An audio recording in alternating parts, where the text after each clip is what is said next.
everybody. So today we're going to have the next tasting of beer number 13 in my 2-hop series featuring Cascade and Centennial. This is Centennial Cascade with Whirlpool hops. So 2 pounds, 4 ounces of 2-row. Then for the hop additions, 0.25 ounces of Centennial at 60, 0.25 ounces of Cascade at 10, 0.25 ounces of Centennial at 5 minutes. Then once the boil's over, we're going to drop the temperature to 170. We're going to put in 2.25 ounces of each for 15 minutes. 3 days into fermentation, we are going to add 0.25 ounces of each for 3 days. Then we are going to let that almost 2 weeks-ish. I usually go 10 days. And then we are going to bottle. I did use USO 5 on this, just like on beer number 12. If you didn't check out beer number 12, I would go back and watch that before you finish this one. This was bottled on 9/27, 5.86% ABV. Now, if I look at it, I believe that is a lot lower. Yeah, so beer number 12 was 6.25%. So this one could be a little sweeter. IBUs per Beersmith on this one are 44.8 instead of 36 like on beer number 12. Now, why the difference? It's going to be alpha acids. If you use a higher alpha acid hop at the beginning of the boil or anytime, you're going to add more bitterness than a lower alpha acid hop. Lots of carbonation. We are starting to bubble up here. Let's go ahead and get it into a glass. I do see a whole bunch of hop particles going in. I do bottle directly out of my fermenter. That's why I get a lot of those. I'm stopping there because I can already see them all. We do have a white head. I didn't pull or pour very hard, so we've got about 1/4 inch of head on there. Lots of stuff floating. Very hazy. That is my guess because it's overcarbed. When I opened it, it's stirring up all that stuff on the bottom, so you're going to get hot particles and stuff in there. Let's go ahead and smell.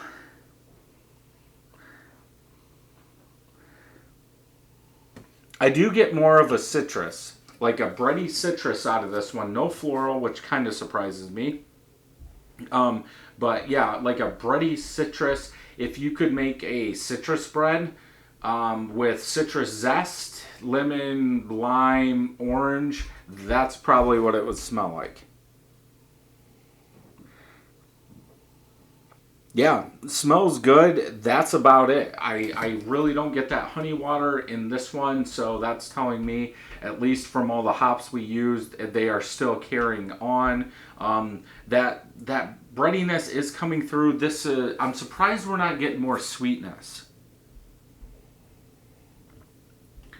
Just for the simple fact, this one did finish lower. Beersmith wanted 4.8 again, but I've been getting way past 4.8, almost a point more. But yeah, I'm surprised there's not more sweetness coming out of there. But yeah, that bready citrus smells good. So let's go ahead and drink.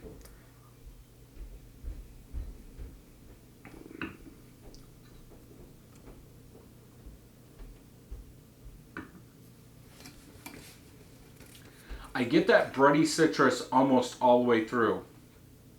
There's a little, like, almost sugar tartness in the back.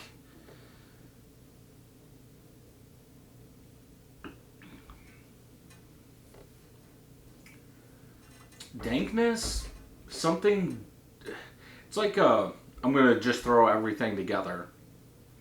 That malty citrus up front works. It goes to almost the back. Then there's like a sweet, bitter sourness, like slight, I would almost say tart. There, like it, after you poured it, you took like a lemon and an orange, squeezed them and poured it in there. Kind of like that.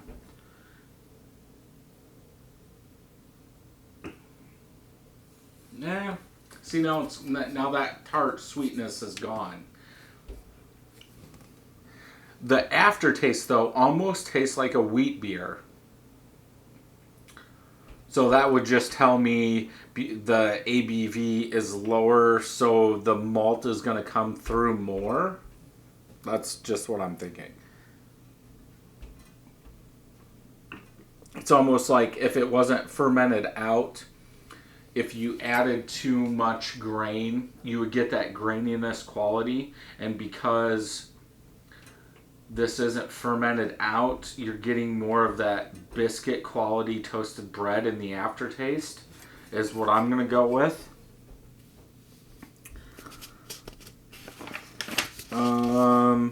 Yeah, and I didn't convert it again. Yeah, it seems maybe it's just sweeter. It's got a thicker body, which I could see because if you're not fermenting out all those sugars, they're going to add to the body a little bit. Beer number 12 did feel thinner. It was a higher ABV. And this one seems like that toasted bread has stuck around more. Maybe it's just aging a little bit different because of the hops. I still get the bitterness. It doesn't seem like it's the 44. It's almost perceived as around 20. So I don't know if that's because of all the other flavors that are still there. I don't get floral at all in there. So that's good. But yeah, definitely, I probably wouldn't brew this again. I don't like that toasted bread going along with that citrus profile that I'm getting. So yeah, definitely one I would not let sit. And at this point, I wouldn't brew. So if you enjoyed this video, check some more out over here. And until next time, happy brewing.